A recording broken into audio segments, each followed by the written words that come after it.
Hi friends, welcome to GS bro. இன்னைக்கு ratio டாப்பிக்கில் last class number 7. இன்னைக்கான concept என்னன்னு பார்த்தீங்கன்னா, வேரியஸ் டைப்ஸ் ஆஃப் ரேஷியோ. நமக்கு நார்மலாக ரேஷியோன்னு சொல்லிட்டு படிச்சிருப்போம். இந்த ரேஷியோவில் நிறைய டைப்ஸ் இருக்குது. ஒரு சில ரேஷியோஸை கொடுத்து அவங்களுக்கு ஏற்ற மாதிரி வேற வேற டைப்புக்கு மாற்ற சொல்லுவாங்க. அது எல்லாமே நம்ம தெளிவாக பார்த்துடலாம். இது எல்லாமே ரொம்ப ரொம்ப சிம்பிள் தான். நமக்கு ஒவ்வொரு டேர்முக்கும் என்னென்ன பண்ணுறதுங்கிறத பார்த்துட்டு போயிடலாம். இதில் கஷ்டமாக எதுவுமே இருக்க போகிறது எல்லாமே ஒன்லைன் கொஸ்டின் மாதிரி தான் இருக்க போகுது. ஓகேங்களா? சரி, அப்புறம் நம்ம சேனலுக்கு யாராவது புதுசாக இருக்கீங்கன்னா மறக்காம நம்ம சேனலுக்கு சப்ஸ்கிரைப் பண்ணி சப்போர்ட் பண்ணுங்க. அண்ட் மறக்காம பெல் பட்டன் கிளிக் பண்ணிக்கோங்க. அப்பதான் நான் போடக்கூடிய வீடியோ உடனே உங்களை ரீச் ஆகும். ஓகேங்களா? அது போக நமக்கு advance maths special course geometry, mensuration 2D and 3D coordinate ஜாமெட்ரிக்காக நம்ம ஆப்ல புதுசாக லான்ச் பண்ணியிருக்கோம். கோர்ஸ் பிரைஸ் ஜஸ்ட் 299 தான். வேணுங்கிறவங்க ஆப் டவுன்லோட் பண்ணி கோர்ஸ்ல என்ரோல் பண்ணி வாங்கிக்கலாம். ஓகேங்களா? அது போக நமக்கு கிளாஸஸ்ல எடுக்கக்கூடிய இப்போ நான் ரேஷியோ டாபிக் முடிச்ச உடனே ரேஷியோ டாபிக்கோட மொத்த கிளாஸ் நோட்ஸும் நம்ம ஆப்ல அவைலபிள் ஆகிடும். நீங்க நம்ம ஆப்பை டவுன்லோட் பண்ணி நம்ம கிளாஸ் நோட்ஸ் யூடியூப்ல எடுக்கக்கூடிய கிளாஸஸ்க்கான கிளாஸ் நோட்ஸை நீங்க ஃப்ரீயா அவைல் பண்ணிக்கலாம். ஓகேங்களா? ஸோ நீங்க அதுக்கு பண்ண வேண்டியது ஜஸ்ட் நம்மளோட அப்ளிகேஷனை டவுன்லோட் பண்ணா போதும். அப்ளிகேஷனுக்கான லிங்க்கை நான் டிஸ்கிரிப்ஷன்ல கொடுக்குறேன். டவுன்லோட் பண்ணி நீங்க ஃப்ரீ நோட்ஸை ஆக்சஸ் பண்ணிக்கலாம். இந்த கோர்ஸை கூட நீங்க ஆக்சஸ் பண்ணிக்கலாம். ஓகே, இப்போ நம்ம டைரக்டா கிளாஸ்க்குள்ள போகலாம்.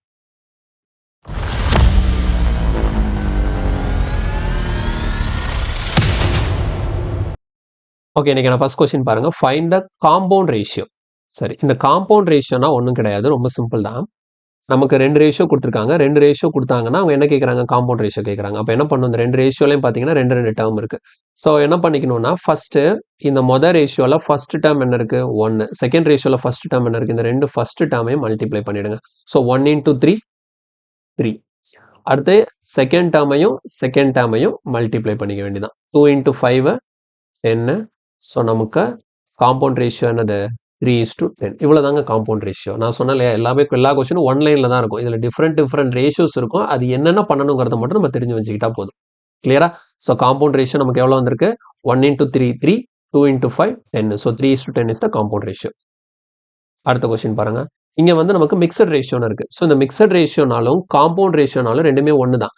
நமக்கு போன இதில் காம்பவுண்ட் ரேஷியோன்னு கேட்கும்போது ரெண்டு ரேஷியோ கொடுத்து காம்பவுண்ட் ரேஷியோ கேட்டாங்க. இங்கே நமக்கு என்ன 3 ரேஷியோ கொடுத்து மிக்சட் ரேஷியோ கேட்குறாங்க. அப்போ எப்படி காம்பவுண்ட் ரேஷியோக்கு என்ன கான்செப்ட் அப்ளை பண்ணீங்களோ அதே கான்செப்டை தான் இங்கே நான் அப்ளை பண்ண போகிறேன். பாருங்க, 3 ரேஷியோலையும் இருக்கக்கூடிய ஃபர்ஸ்ட் டேர்ம் எடுத்துக்க போகிறேன்.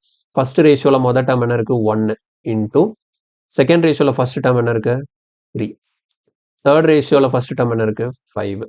ஓகேவா? இதெல்லாம் ஒரு பக்கமும், அதுக்கப்புறம் எல்லா ரேஷியோலையும் இருக்கக்கூடிய செகண்ட் டேர்ம் எல்லாம் ஒரு பக்கமும் எழுதணும். பாருங்க, ஃபர்ஸ்ட் ரேஷியோவில் செகண்ட் டேர்ம் என்ன இருக்கு?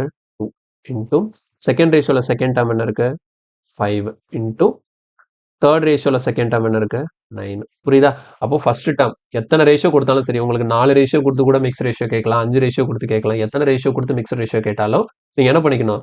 அது எல்லாத்துலயும் இருக்கக்கூடிய ஃபர்ஸ்ட் டேர்ம் மல்டிப்ளை பண்ணி ஒரு இடத்துல, அது எல்லாத்துலயும் இருக்கக்கூடிய செகண்ட் டேர்ம் மல்டிப்ளை பண்ணி இன்னொரு இடத்துல வச்சுட்டு அதுக்கப்புறம் சிம்பிளிஃபை பண்ணி விட்டா போதும்.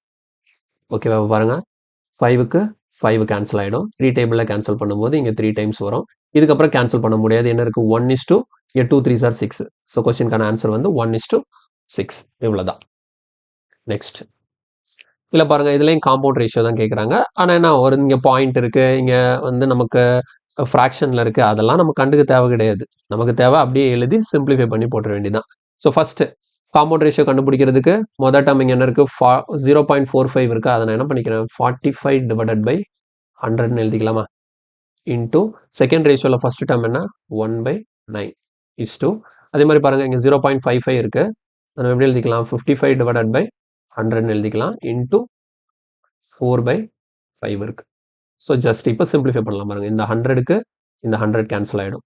9 டேபிளில் இங்கே கேன்சல் பண்ணால் 5 டைம்ஸு, 5 டேபிளில் இங்கே கேன்சல் பண்ணால் 11 டைம்ஸு. வேறு ஏதாவது கேன்சல் ஆகுமா?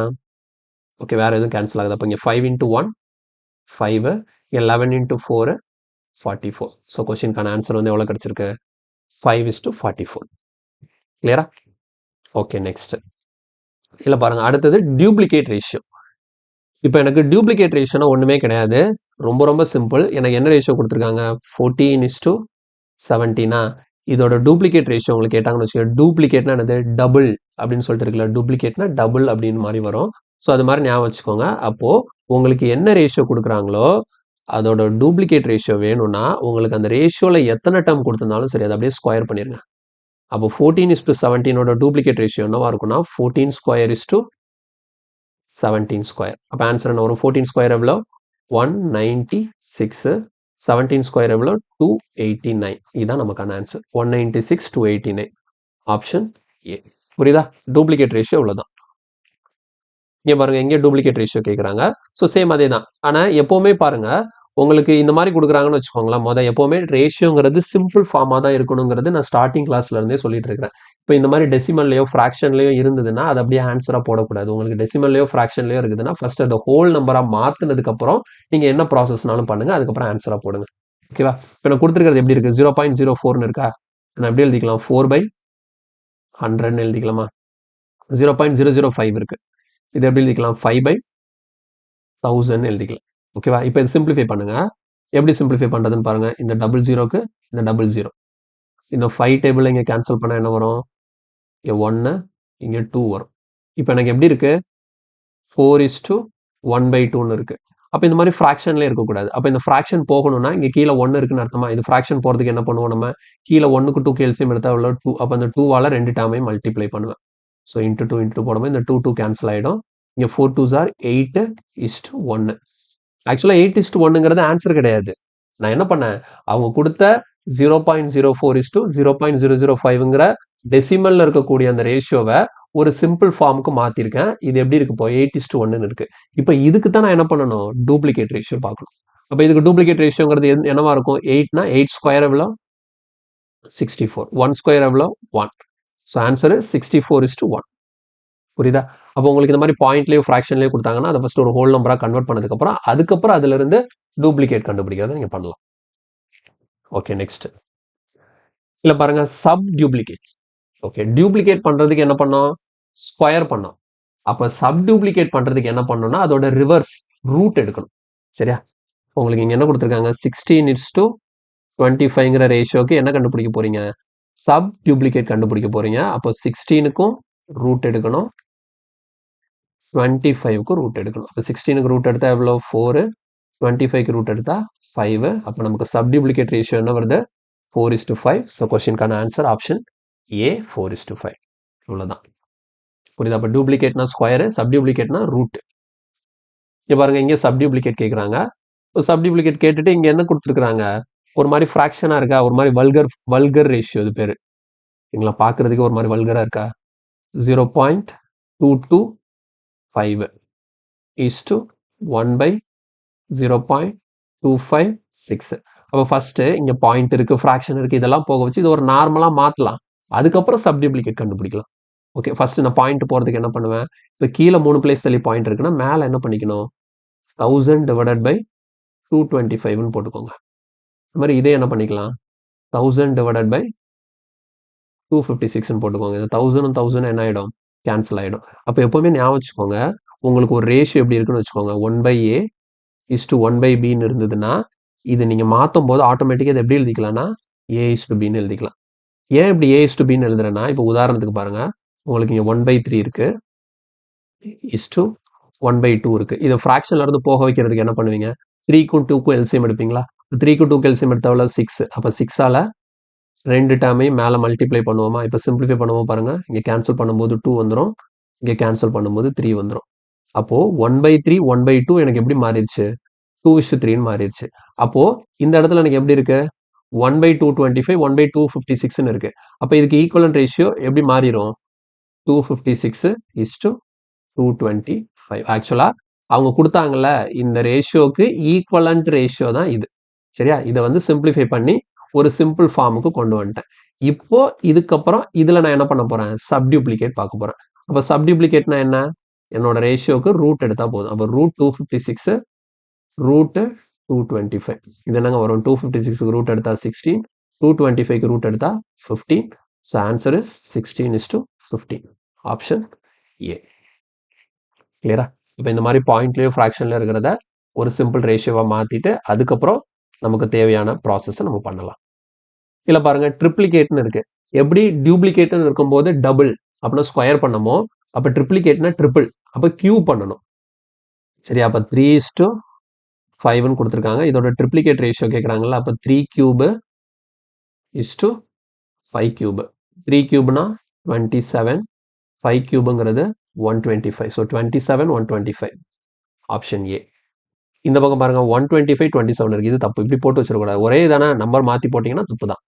கரெக்டாக போடணும். 3யோட ஸ்கொயர் 27 ஃபர்ஸ்ட் எழுதணும். 5ஓட ஸ்கொயர் 125 செகண்ட் எழுதணும். Okay, next. Okay, next question பாருங்க. ஃபைண்ட் த ட்ரிப்ளிகேட் ரேஷியோ கேட்குறாங்க. ஆனால் எனக்கு கொடுத்துருக்கிறது ஃப்ராக்ஷன் அண்ட் டெசிமல் எல்லாம் கலந்துருக்கு. சரி, ஓகே, இதை நான் மாற்றி எழுதுறதுக்கு என்ன பண்ணேன்னா 1/0.49 இது வந்து எப்படி எழுதிக்கலாம்? 100 டிவைடட் பை 49 எழுதிக்கலாமா? அதே மாதிரி 1/0.343 இது எப்படி எழுதணும்? 1000 டிவைடட் பை 343 எழுதணும். அப்போ ரெண்டு பக்கமும் கேன்சல் பண்ணுறதுக்கு இங்கே 1000 இருக்குது, இங்கே 100 இருக்குது. அப்போ என்ன பண்ணிக்கிறேன்? இங்கே ஒரு 0, இங்கே ஒரு 0. மேலே 1000 என்ன 1000 ஆயிடுச்சு. அப்போ மேலே எப்படி இருக்குது? 1/490 1/343 இருக்குது. இது எப்படி எழுதிக்கலாம்?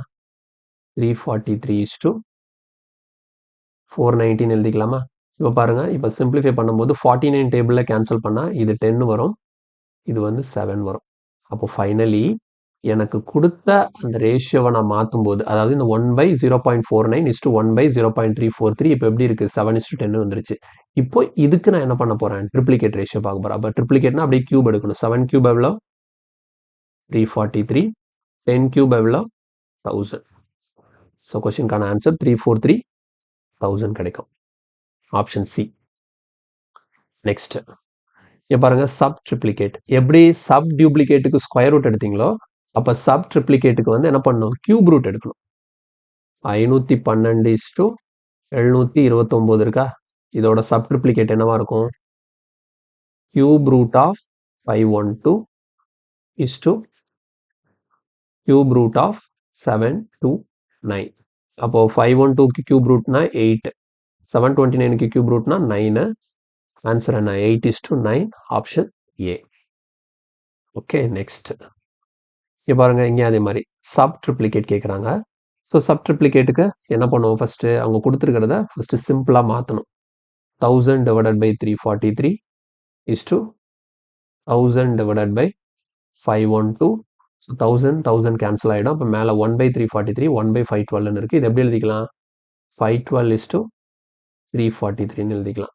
இப்போ இதுக்கு என்ன பண்ணணும்? நம்ம சப் ட்ரிப்ளிகேட்னா அப்படியே கியூப் ரூட். 512க்கு கியூப் ரூட் எடுத்தா 8, 343க்கு கியூப் ரூட் எடுத்தா 7. So answer is 8:7. Option B. 8:7. Next பாருங்க, ஃபைண்ட் த இன்வர்ஸ் ரேஷியோ. அதாவது இன்வர்ஸ் ரேஷியோனா என்ன அப்படின்னா, இப்போ A இஸ் டு பியோட இன்வர்ஸ் ரேஷியோங்கிறது என்னவா இருக்கும் அப்படின்னு பார்த்தீங்கன்னா 1/A இஸ் டு 1/B இருக்கும். சரியா? இப்போ எனக்கு இதில் 2 டேர்ம் கொடுத்துருக்காங்க. சரியா? அப்போ இந்த இடத்துல 1/A இஸ் டு 1/B தானே. 1/A இஸ் டு 1/B நீங்கள் எப்படி எழுதிக்கலாம்? B இஸ் டு ஏன்னு எழுதிக்கலாம். அப்போ A இஸ் டு பியோட இன்வர்ஸ் ரேஷியோ என்னது? B is to A. 2 term கொடுத்தா அப்படியே மாற்றி எழுதிக்க வேண்டியதான். அப்போ எனக்கு 5:8ஓட இன்வர்ஸ் ரேஷியோ என்னவா இருக்கும்? 8:5 இருக்கும். 5:8ஓட அதாவது இப்போ எனக்கு 5:8ஓட இன்வர்ஸ் ரேஷியோ வேணா நான் என்ன பண்ணுவேன்? 1/5 இஸ் டு 1/8 என்னங்கிறது கண்டுபிடிக்கணும். இதுதான் 5:8ஓட இன்வர்ஸ் ரேஷியோ. அப்போ 1/5 1/8 வந்து நான் எப்படி எழுதிக்கலாம்? 8:5 எழுதிக்கலாம். அப்போ 8:5 தான் எனக்கு ஆன்சராக கிடைக்கும். கிளியரா? ஸோ இதுதான் இன்வர்ஸ் ரேஷியோ. சரி, ஒருவேளை எனக்கு இப்படி கொடுத்துட்டாங்க 2:3:4. இதோட இன்வர்ஸ் ரேஷியோ கேட்டாங்கன்னு வச்சுக்கோங்களேன். 2 டேர்ம் கொடுத்து இன்வர்ஸ் ரேஷியோ கேட்டாங்கன்னா அப்படியே பிளேஸை மாற்றிக்க வேண்டியதான். ஃபர்ஸ்ட் உள்ளதை செகண்டும், செகண்ட் உள்ளதை ஃபர்ஸ்ட் மாற்றி போட்டலாம். அதான் 3 இது கொடுத்து இன்வர்ஸ் ரேஷியோ கேட்டாங்கன்னா அப்போ நீங்கள் இப்படி தான் பண்ணி ஆகணும். இப்போ 2:3:4ஓட இன்வர்ஸ் ரேஷியோ என்னவா இருக்குன்னா 1:2 1/2 இஸ் டு 1/3 1/4 இப்படி எழுதிட்டு இப்போ 2 3 4க்கு எல்சிஎம் என்ன? 12. அப்போ இது வந்து ஃப்ராக்ஷனில் இருக்கிறத மாற்ற வைக்கிறதுக்கு டினாமினேட்டருக்கு எல்சிஎம் எடுத்து 3 டைமே மல்டிப்ளை பண்ணுவோமா? அப்போ 2 3 4 நமக்கு 12. அப்போ இன்ட்டு 12 இன்ட்டு 12 இன்ட்டு 12 இப்படி போடும்போது எவ்வளோ வருது பாருங்க. இங்கே 6 இஸ் டு 4, இங்கே வந்து இஸ் டு 3. அப்போ கிளியரா? இப்போ 2:3:4ஓட இன்வர்ஸ் ரேஷியோ என்னது? 6:4:3. 3 டேர்ம் கொடுத்தா இப்படி பண்ணணும். 2 டேர்ம் கொடுத்தா அப்படியே மாற்றிக்க வேண்டியதான். இங்கே பாருங்க 1/64 1/512க்கு இன்வர்ஸ் ரேஷியோ என்னன்னு கேட்குறாங்க. அப்போ ஃபர்ஸ்ட் இங்க கொடுத்தது என்ன? 1/64 இஸ் டு 1/512. ஃபர்ஸ்ட் இது ஃப்ராக்ஷன்ல இருக்கு. இதை நார்மலா மாத்துவோம். ஃபர்ஸ்ட் இதை நார்மலா மாத்தினா என்ன வரும்? 512 64 வருமா? இதை சிம்பிளிஃபை பண்ணா 1 இங்க எவ்வளோ வரும்? 8. ஸோ அப்போ 8:1. ஆக்சுவலாக அவங்க கொடுத்துருக்கிறதே என்னது தான் 8:1 தான் கொடுத்துருக்காங்க. இவங்க கொடுத்த 1/64 1/512க்கு ஈக்குவலான சிம்பிள் ரேஷியோ தான் என்னது 8:1. அப்போ இதுக்கு தான் நான் என்ன பண்ணணும், இன்வெர்ஸ் ரேஷியோ பார்க்கணும். அப்போ இதுக்கு இன்வெர்ஸ் ரேஷியோனா எவ்வளோ வருது, 1:8. ஸோ கொஸ்டினுக்கான ஆன்சர் வந்து ஆப்ஷன் பி 1:8. ஓகே, நெக்ஸ்ட் ரேஷியோல லாஸ்ட் கொஸ்டின், ரொம்ப ரொம்ப முக்கியமான ஒரு கொஸ்டின். இந்த கொஸ்டின் வந்து நமக்கு எக்ஸாம்ல நிறைய இடத்துல நான் பார்த்துருக்கேன் இந்த டைப் ஆஃப் கொஸ்டின். ஓகேங்களா? ஸோ இது வந்து கொஞ்சம் நிறைய பேருக்கு கொஞ்சம் கஷ்டமா இருக்கிற மாதிரி இருக்கும். ஆனால் ரொம்ப ஈஸியான கொஸ்டின் தான், கொஞ்சம் புரிஞ்சுக்கோங்க. என்னன்னா x varies directly y and inversely z. ஆனால் என்ன அர்த்தம், எக்ஸ் வந்து ஒய்க்கு டைரக்டா வேரி ஆகுதான். அப்போ எப்படி தெரியுமா எழுதணும், எக்ஸ் வேரிஸ் டைரக்ட்லி ஒய்னா எக்ஸ் இப்படி ஒரு சிம்பிள் இருக்கும். இந்த சிம்பிளுக்கு பேர் வந்து எக்ஸ் ப்ரொப்போர்ஷன். ஓகேங்களா? ப்ரொப்போர்ஷன், டைரக்ட் ப்ரொப்போர்ஷன் சொல்லியிருக்காங்களா, அப்போ இப்படி எழுதணும்.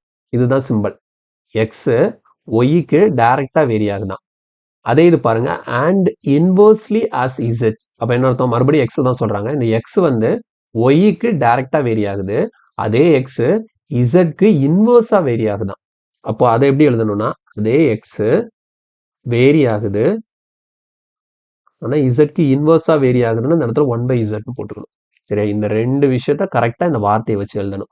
எக்ஸ் ஒய்க்கு டைரக்டா வேரி ஆகுதுன்னா எக்ஸ் ஒய் எழுதி நடுவில் இந்த வேரி ப்ரொப்போர்ஷன் சிம்பிள் போட்டுடணும். ஓகேவா? இது வந்து x is direct proportion to y, இது x is direct proportion to inverse of y. அவ்வளோதான், வேற ஒன்றும் இல்லை. சரியா? எக்ஸ் வேரிஸ் டைரக்ட்லி ஒய்னா எக்ஸ் இந்த very simple y, x varies inversely as இசட்னா எக்ஸ் இந்த வேரி சிம்பிள் இங்க இன்வர்ஸ் சொன்னதுனால 1/z போட்டிருக்கு.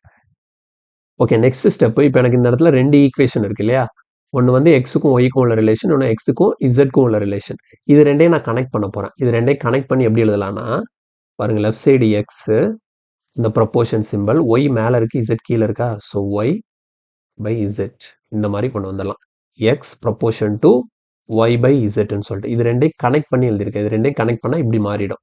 இப்போ இந்த இதுல இருந்து ஒரு ஈக்குவேஷனை இதை ஃபார்ம் பண்ணும்போது இந்த ப்ரொப்போர்ஷனை நான் ஈக்குவலாக மாற்றணும். எப்போல்லாம் இதெல்லாம் நம்ம இந்த மாதிரி ப்ரொப்போர்ஷன் சிம்பிளாக நம்ம ஸ்கூல் படிக்கும் போது சயின்ஸில் யூஸ் பண்ணியிருப்போம். சயின்ஸில் நிறைய ப்ராப்ளம்ஸ் இருக்கும், அந்த ப்ராப்ளம்ஸ் எல்லாம் இந்த ப்ரொப்போர்ஷன் சிம்பிள் யூஸ் பண்ணியிருப்போம். அது உங்களுக்கு ஞாபகம் இருக்குமான்னு தெரியல. இப்போதைக்கு இந்த கொஸ்டின் சால்வ் பண்ணுறதுக்கு இதை மட்டும் தெரிஞ்சுக்கோங்க. இந்த ப்ரொப்போர்ஷன் சிம்பிள் வந்து ஈக்குவலாக மாறுதுன்னா ரைட் சைடு என்ன டேர்ம் இருக்கோ அது கூட ஒரு கேயை நீங்கள் மல்டிப்ளை பண்ணிக்கணும். ஓகேவா? அவ்வளோதான். இதை மட்டும் கரெக்டாக கொண்டு வந்துட்டா போதும். X equal to k into y by z. இதை எழுதுறதுக்கு தான் இவங்க மேலே இருக்கக்கூடிய இந்த ஃபர்ஸ்ட் ஸ்டேட்மெண்ட்டை கொடுத்துருக்காங்க. ஓகேவா? எப்படி எழுதிருக்குன்னு புரியுதுல? ஃபர்ஸ்ட் தனித்தனியாக எழுதுனேன், அடுத்த ரெண்டையும் கனெக்ட் பண்ண, அடுத்த இந்த ப்ரொப்போர்ஷன் சிம்பிளை ஈக்குவலாக மாற்றும் போது இந்த பக்கம் கேங்கிற ஒரு கான்ஸ்டன்ட் ஆட் ஆயிடுச்சு. ஓகே, இப்போ எனக்கு கொஸ்டின், இப்போ இதை வச்சு தான் கொஸ்டின் அப்ரோச் பண்ண போகிறேன். என்ன கொடுத்துருக்காங்க பாருங்க, when y equal to 1.8, z equal to 4.5, x equal to 2.5 இருக்கும். அதாவது என்னன்னா, ஒய்யோட வேல்யூ 1.8 இருந்தா, இசட்டோட வேல்யூ 4.5 இருந்தா, எக்ஸோட வேல்யூ எப்படி இருக்குமா, 2.5ன்னு இருக்குமா. இப்போ இது எல்லாத்தையும் ஒய் தெரியும், இசட் தெரியும், எக்ஸ் தெரியும். இங்க பாருங்க, ஒய் இருக்கு, இசட் இருக்கு, எக்ஸ் இருக்கு. இந்த ஈக்குவேஷன்ல எனக்கு தெரிஞ்ச இந்த எக்ஸ் ஒய் இசட்டை கொண்டு சப்ஸ்டியூட் பண்ணனா எனக்கு கே என்னன்னு சொல்லி கிடைச்சிடும். அப்படியே போய் சப்ஸ்டியூட் பண்ற பாருங்க, எப்படி இருக்கு ஈக்குவேஷன். எக்ஸோட வேல்யூ எவ்வளோ, 2.5 ஈக்குவல் டு இந்த கே தெரியாது, கே தான் கண்டுபிடிக்கணும். k into y, y எவ்வளோ 1.8 divided by z எவ்வளோ 4.5. ஸோ மேலே 1.8 இருக்கு, கீழே 4.5, ரெண்டுலையுமே ஒரு பிளேஸ் தள்ளி பாயிண்ட் இருக்கு. அப்போ பாயிண்ட்டை கன்சிடர் பண்ண தேவையில்ல, டேரெக்டாக கேன்சல். 18 45ன்னு வச்சுக்கோங்க. 9 டேபிளில் கேன்சல் பண்ணும்போது இது 2 டைம்ஸ், இது 5 டைம்ஸ். இப்போ பாருங்க, அப்போ k ஈக்குவல் டு என்ன வரும்னா, இந்த 5 அங்கே போச்சுதுன்னா 2.5 into 5னா எவ்வளோ 12.5 டிவைடட் பை 2. இதுதான் என்னது, கேயோட வேல்யூ. நான் கேயோட வேல்யூ கண்டுபிடிச்சிட்டேன். சரியா? இப்போ கொஸ்டின் என்ன, what is the value of x, எக்ஸோட வேல்யூ கண்டுபிடிக்கணும். When y equal to 4.2 and z equal to 1.25ன்னு இருந்ததுன்னா எனக்கு எக்ஸோட வேல்யூ என்னவா இருக்கும்னு சொல்லி கொஸ்டின் கேட்குறாங்க. ஒய்யை 4.2ன்னு வச்சுக்கணும், இசட்டை 1.25 இருந்ததுன்னா எக்ஸோட வேல்யூ என்னன்னு சொல்லி கேட்குறேன். அப்போ அதுக்கும் நான் இந்த ஈக்குவேஷனுக்கு தான் வரணும். இப்போ இந்த ஈக்குவேஷனில் நான் என்ன கண்டுபிடிக்கணும், எக்ஸை கண்டுபிடிக்கணும். Okay, x equal to k இருக்கா, கே ஆல்ரெடி நான் கண்டுபிடிச்சிட்டேன். எவ்வளோ, கேயோட value 12.5 divided by into y z y எவ்வளோ கொடுத்துருக்காங்க இங்கே 4.2 இசட் எவ்வளோ 1.25. இப்போ கேன்சலேஷனில் தான் மேட்டர் இருக்கு. கேன்சலேஷன் கரெக்டாக பண்ணணும். எப்படி கேன்சல் பண்ணுறேன்னு பாருங்க. ஸோ ஃபர்ஸ்ட் இந்த பாயிண்ட் தான் நம்மளை நிறைய குழப்பம். சரி, அந்த 12.5 அப்படியே இருக்கட்டும். இந்த 12.5 டிவைடட் பை 2 அப்படியே இருக்கட்டும். இந்த இடத்துல மேலே ஒரு பிளேஸ் இருக்கு, கீழே 2 பிளேஸ் இருக்கு. அப்போ மேலே கீழே 100ஆல மல்டிப்ளை பண்ணிட்டுன்னு வச்சுக்கோங்களேன். மேலே என்னென்ன ஆகிடும், வந்து 420 மாறிடும், கீழே 125 மாறிடும். புரியுதா? இப்போ 2ஆல் இங்கே கேன்சல் பண்ணும்போது எவ்வளோ வரும்? 210. 2ஆல் கேன்சல் பண்ணும்போது 210. இப்போ இந்த இடத்துல 12.5 இருக்கு, இந்த இடத்துல 210 இருக்கு. இப்போ இந்த ஜீரோவை தூக்கிட்டேன்னு வச்சுக்கோங்களேன். ஜீரோவை தூக்கி, அதாவது இந்த 210ல் இந்த ஜீரோ இங்கே வந்து மல்டிப்ளை ஆகும்போது இந்த பாயிண்ட் போயிடும். புரியுதா? இந்த ஜீரோ இது கூட சேரும்போது இந்த பாயிண்ட் போயிட்டு இது 125 மாறிடும். இப்போ 125 என்ன ஆகிடும்? கேன்சல் ஆகிடும். ஃபைனலி எக்ஸ் ஈக்குவல் டு எவ்வளோ வந்துருச்சு? 21. So option A 21. ரொம்ப ரொம்ப முக்கியமான கொஸ்டின். ஓகே, இதோட நமக்கு ரேஷியோ டாபிக் வந்து கம்ப்ளீட் ஆகுது. ஓகேங்களா? இதில் வரைக்கும் பார்த்த கொஸ்டின் எல்லாமே உங்களுக்கு புரிஞ்சிருக்கும் நான் நம்புகிறேன். ஏதாவது டவுட் இருந்ததுன்னா கமெண்ட்டில் சொல்லுங்கள். வீடியோ பிடிச்சிருந்தா லைக் பண்ணுங்கள். மறக்காம நம்ம சேனலுக்கு சப்ஸ்கிரைப் பண்ணி சப்போர்ட் பண்ணுங்கள். ஓகேங்களா? ஸோ இந்த ரேஷியோக்கான ஃபுல் கிளாஸ் நோட்ஸ் வந்து நம்மளோட ஆப்பில் வந்து அவைலபிளாக இருக்கும். ஓகேங்களா? ஸோ அந்த நம்மளோட ஆப் யாராவது டவுன்லோட் பண்ணாமல் இருந்தீங்கன்னா ஆப்போட டிஸ்கிரிப்ஷன் வந்து நான் கீழே ஆப்போட லிங்க் வந்து டிஸ்கிரிப்ஷனில் கொடுக்குறேன். அதை பார்த்துட்டு நம்ம ஆப்பை டவுன்லோட் பண்ணிக்கோங்க. நம்ம ஆப்பில் ஃப்ரீ மெட்டீரியல் அப்படிங்கிற ஒரு செக்ஷனில் நம்ம யூடியூப்பில் எடுக்கக்கூடிய எல்லா கிளாஸஸோட இந்த ஃப்ரீ கிளாஸ் நோட்ஸ் வந்து அதில் அவைலபிளாக இருக்கும். இந்த ரேஷியோ கிளாஸ்க்கான கிளாஸ் நோட்ஸை நீங்கள் அதில் எடுத்துக்கலாம். ஓகேங்களா? நம்ம அடுத்த கிளாஸில் இந்த ரேஷியோ முடிச்சாச்சு, இல்லை ரேஷியோ பேஸ் பண்ணி இருக்கக்கூடிய ப்ரப்போர்ஷன் அப்படிங்கிற டாப்பிக்கை நெக்ஸ்ட் கிளாஸில் பார்க்கலாம். ஓகேங்களா? தேங்க்யூ.